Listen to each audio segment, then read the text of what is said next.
आकारमोकारमूलं तुरीयं गिराज्ञानगोतीतमीशं गिरीशं कराळं महाकाळकालं कृपालं गुणागार संसार पारं नतोहम। ओं नमः शिवाय। आमे प्रभुंकर दिव्य लीला को श्रवण करुचे। भगवान सदाशिव माँ सती कैलाश पर्वत उपर बसिचंती एवं उभय भितर सत्संग चली। माँ सती पचारि प्रभु को जे प्रभु मते आ ज्ञान और भक्ति विषय किसी कहतु। भगवान सदाशिव ज्ञान और भक्ति विषय पुंखानुपुंख भाव में वर्णना करिसेंती एवं माँ सती से सबको श्रवण करुँच। परवर्ती समय भगवान सदाशिव 9 प्रकार भक्ति नवधा भक्तिर कथा माँ सती आगे कही। श्रवणम कीर्तनम विष्णु स्मरणम पादसेवनम अर्चनम वंदनम दास्यम सख्यम आत्मनिवेदनम। ये 9 प्रकार भक्ति ये गोस्वामी तुलसीदास जी कहते ये 9 प्रकार भक्ति जदि गोटे प्रकार भक्ति क्या पाखे थाए ताहले से भगवान अति प्रिय हो जाए। तेणु ये जो 9 प्रकार भक्ति 9 प्रकार भक्तिर विषय रे जो वर्णना कराई माँ सती को भगवान सदाशिव से कथा कहते जे श्रवण हूँ गोटे भक्ति। आमे भगवान कथा शुणवे केते आग्रही अच्छे। गोस्वामी तुलसी कहले जिनके श्रवण समुद्र समाना कथा तुम्हार सुभग सरी नाना भरई निरंतर होई न पूरी। जो जार श्रवण जार कान समुद्र भलिया एवं आपणकर कथा नदी भलिया। समुद्र रे नदी जेते जेते नदी मिसु समस्त नदी समुद्र रे मिसची किंतु केबे भी समुद्र कहि कि मोर पानी भर्ती हो गला आउ उछुलिबो आउ भर्ती आउ पानी मते आवश्यकता नहीं ना। जेते पानी पशिले मध्य समुद्र को नियंट सेही भली भाव रे जहार श्रवण जहार कान भगवानकर कथा सुनिबा पई सबु बेले तत्पर होगी थाए। जेते ता भितर पशिले मध्य जेते कथा शुणिले मध्य तार अतृप्ति रही थाए नाई मु भगवानकर कथा आहुरी शुणिबी मु भगवानकर कथा आहुरी मते आवश्यकता अच्छी मते शुणिबार आवश्यकता अच्छी। ए भावना जितेबाला मन भितर आसीबो सेतेबाला निश्चित भाव में प्रभुंक पाखरे भक्ति आसिला बोली जना पड़िबो। जो कथा गोस्वामी कहती मम गुण गावत पुलक शरीरा गदगद गिरा नयनु बहनीरा। आमे जितेबाला प्रभुंकर कथा शुणुचे सेतेबाला पुलकित हवार आवश्यकता अच्छी रोमांचित हवार आवश्यकता अच्छी। शरीर रोमांचित हब शरीर पुलकित हब प्रभुंकर लीला रे निजको सामिल करिवो।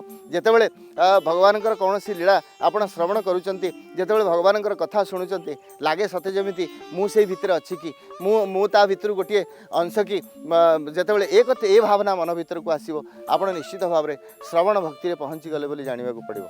श्रवण भक्ति एभली एक भक्ति आमे आमे आजिकाली कौन 2-4टा प्रवचन शुणी दो 2-4टा बही पढ़ीदेला आमे विचार करूँ जे ना एटा भल लगिलानी ए कथाटा ठीक हैलानी किंतु श्रवण भक्ति ताहा नुहे। श्रवण के भी बाछ विचार करे नहीं। आपण माने जानती ए कथा कुहाई जत्र जत्र रघुनाथ कीर्तनम तत्र तत्र कृतमस्तकांजलिम बाष्पवारी परिपूर्ण लोचनम मारुति नमत राक्षसांतकम। आमे हनुमान जी महाराज को भगवान राम कथा शुणिबार केते तत्परता अच्छी कथा बहुत अनेक बार शुणीचे।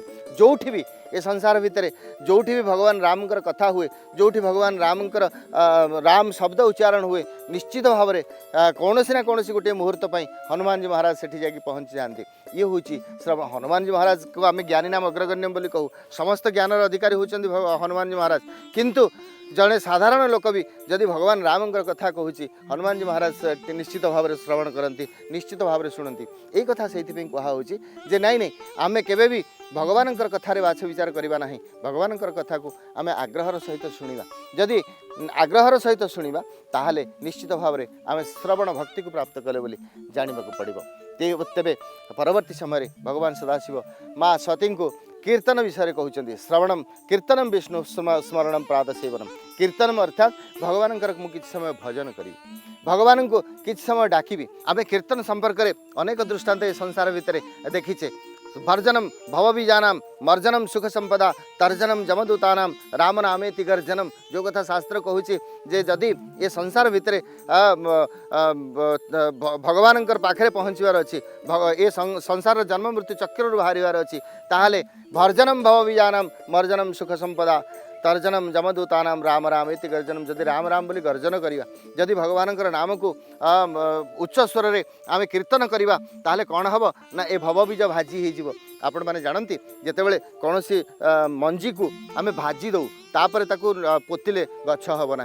तेणु ए भवबीज जदि भाजी हो भर्जनम भवबीजानाम जदि भवबीज भाजी हो ताहले सी आउ ए संसार भितर जन्म मृत्यु चक्र आमको पड़ा पड़ो ना आउ आम निश्चित भाव में मोक्ष को मुक्ति को प्राप्त हवा यही कथा शास्त्र कहूँ वर्जनम सुख संपदा समग्र सुख समस्त सुख और संपद को जदि प्राप्त करार अच्छी ताहले गर्जन करंतु भगवान उच्च स्वर भगवान नाम को कीर्तन करंतु ये कथा आम जिते शुणु से आम भावु जे भगवान भजन कले आमको सब सुख सुविधा अर्थात पार्थिव सुख आमर 5 भाला घरटे हो आमर गाड़ी घोड़ा हो आमको समस्त संपत्ति मिल यही भावना आम मन भितर आसे जे समस्त सुख संपद को आम प्राप्त करवा किंतु शास्त्र कहे तत्सुखम परमम सुखम जो सुख आम सुख बोली जहाँ को कहूचे आउ ए संसार भितर जो पार्थिव जिनस को आम सुख बोली भावुचे ताहा प्रकृत में सुख नुह ताहा आमको निश्चित भाव में दिन ना दिन दुख दब किंतु ए संसार जो सुख बोली जो जिनस ताहा होची भगवान पाखरे भगवान चिंता और चेतना भितर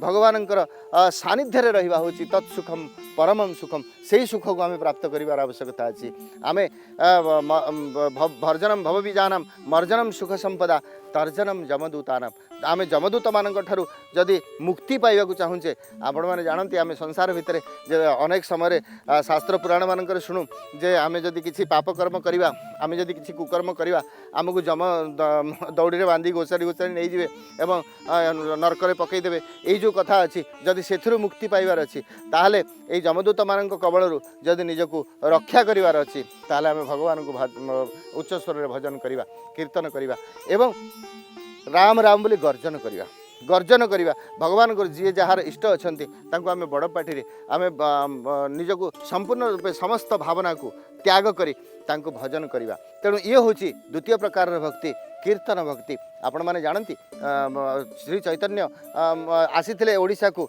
जितेबले आसुचंती सेतेबले से कीर्तन नदिया कीर्तन करी आसंती कीर्तनर आचार्य होचंती चैतन्य महाप्रभु तेणु से ए मानव समाज को यही कथा देखई देइचंती जे भगवान को भजन करिके भगवान को कीर्तन करी भगवान जो कीर्तन भक्ति से कीर्तन भक्तिर जो प्रथा को प्रतिष्ठित करिपारिचंती चैतन्य महाप्रभु मृदंग धरी जो कलिसंतरण उपनिषद रे जो कथा महामंत्र बोली कहुई हरे राम राम राम हरे हरे हरे कृष्ण कृष्ण कृष्ण हरे हरे यही कथा को गाई गाई के अनेक प्रकार चमत्कार से करिचंती से कथा को वर्णना करिवार समय एठी नाही तेणु किंतु आपण माने से कथा को निश्चित भाव में कोठी ना कोठी श्रवण करिचंती से जो चमत्कारी जिनसटी रही ताहा होची कीर्तन भक्ति ये जो कीर्तन भक्तिर जो प्रतिष्ठा है ये हूँ द्वितीय प्रकार भक्ति जहाँ को कि माँ सती सामने आज भगवान सदाशिव वर्णना करुँच तेरे 9 प्रकार भक्तिर कथा कहुई आग को निश्चित भाव में आम 9 प्रकार भक्तिर कथा शुणा जहाँफल कि आमको प्रभुंर आशीर्वाद निश्चित भाव में प्राप्त हो एथिरे तिले मात्र संदेह ना। ओं नमः शिवाय ओं नमः शिवाय ओं नमः शिवाय।